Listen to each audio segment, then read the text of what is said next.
If you're a person who's online, thinks they have privacy, and would get nervous finding out that they don't, you probably shouldn't watch this video.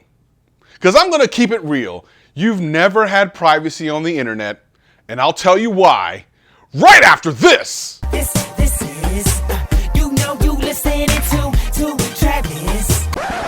What up, players? Welcome back. And for all you new people, welcome. My name's Travis and I do tech videos every single week and have a blast doing them. If that sounds like fun to you, sit back, relax, and enjoy the video. Anything I talk about will be in the description below. But for now, let's get into the video. Speaking of online, I just started a Discord server and we're having a blast over there. We're talking about tech and a whole bunch of other things. So after the video, go down to the description below, click on the Discord server. It's free. It's a cool place where you can interact with myself and some other people around here talking all types of shenanigans. Recently, we've been seeing some things in the news, including Facebook talking about privacy and how they've been sharing data across multiple companies when we've told them not to. But this should come as no surprise because as soon as you step your digital foot onto the internet, you have no privacy, no matter what you think you're doing. VPNs, incognito tabs, all that stuff is trash. It helps, but let's just be real honest.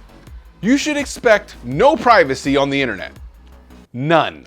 Consider this. As soon as you put your information into a device, it is typically stored on that device or in a cloud server. What part of that seems private? You want to see true privacy? This thing right here in my hand is private. You can't see it. It's pretty private. Now, this isn't to say you shouldn't do anything to protect yourself. There are companies out there that will protect your identity and check into your credit history and try to protect you against identity theft and that sort of thing. And you should definitely look into those. But even those get hacked. So let's talk about the actual privacy that you should expect. None. I mean, I kind of already described this. As soon as you put your name, address, or anything into any box anywhere, just imagine everyone has it. Some people will just try to avoid having a digital signature at all by not having social media or anything like that. And that sounds okay on the surface, except for the fact that pretty much everything is online, including your power and your phone and everything. So even if you didn't sign up for that, it's there. There's no getting around it. Now, social media is kind of funny because as soon as you put something online, especially sharing your life on a daily basis, you should expect people to find it. You should expect people to see it. That's kind of the point of social media. But the people who crack me up are the people who create social media accounts, then lock them down and make them completely private so no one can see them. This is pretty ridiculous if you think about it. Why would a company spend hundreds of millions of dollars creating a social media network where you don't share anything with anybody? That's a little bit like owning a restaurant, bringing in a Michelin star chef, and having him cook nothing.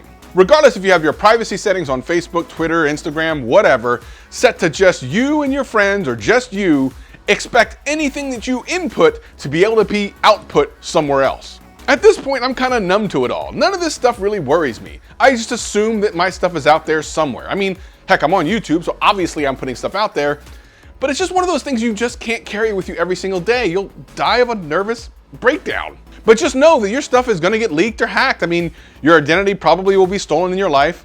Someone probably has your address. Someone probably knows more about you than your family does. And very likely some 12-year-old in some country you can't pronounce is already looking at your pictures from last year.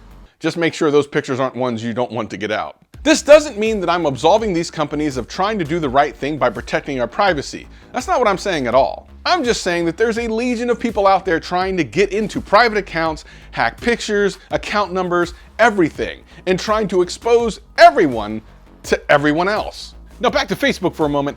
They didn't get hacked for their information. They willingly shared it with other companies.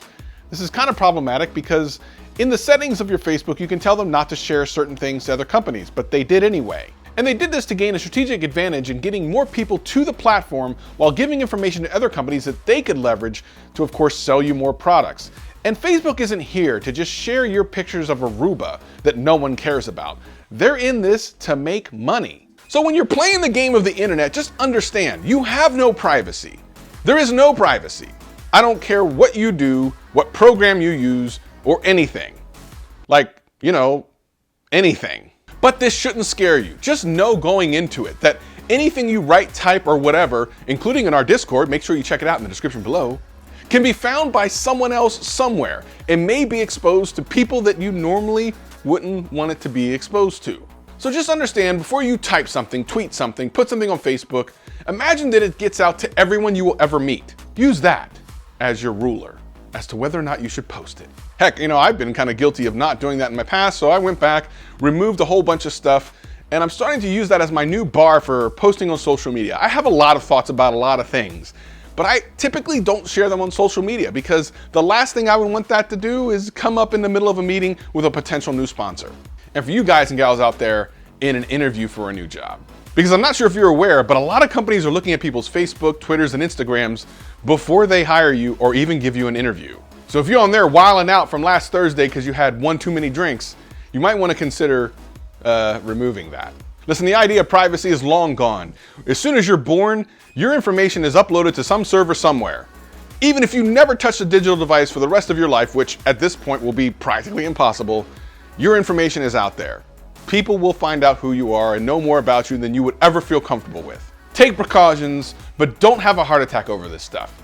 It's going to happen. I mean, there's nothing I can do to help. I know, it's terrible. The only thing I can tell you that might be able to help contain your privacy in the best way possible is to hit that subscribe button, because let me tell you something. People that are subscribed to my channel are they're private. No one knows about any of their things. Nothing. I don't know how it works, but it works. So big salute to everyone out there that thinks that their internet life is on lock. See ya on the web in 3 months. If this video helped you out in any way, hit that like button, hit that subscribe button, hit that notification bell. And if it didn't, hit that like button, hit that subscribe button, hit that notification bell. I'm here every single week having a blast. Hope to see you again real soon. Peace and love. Peace and love.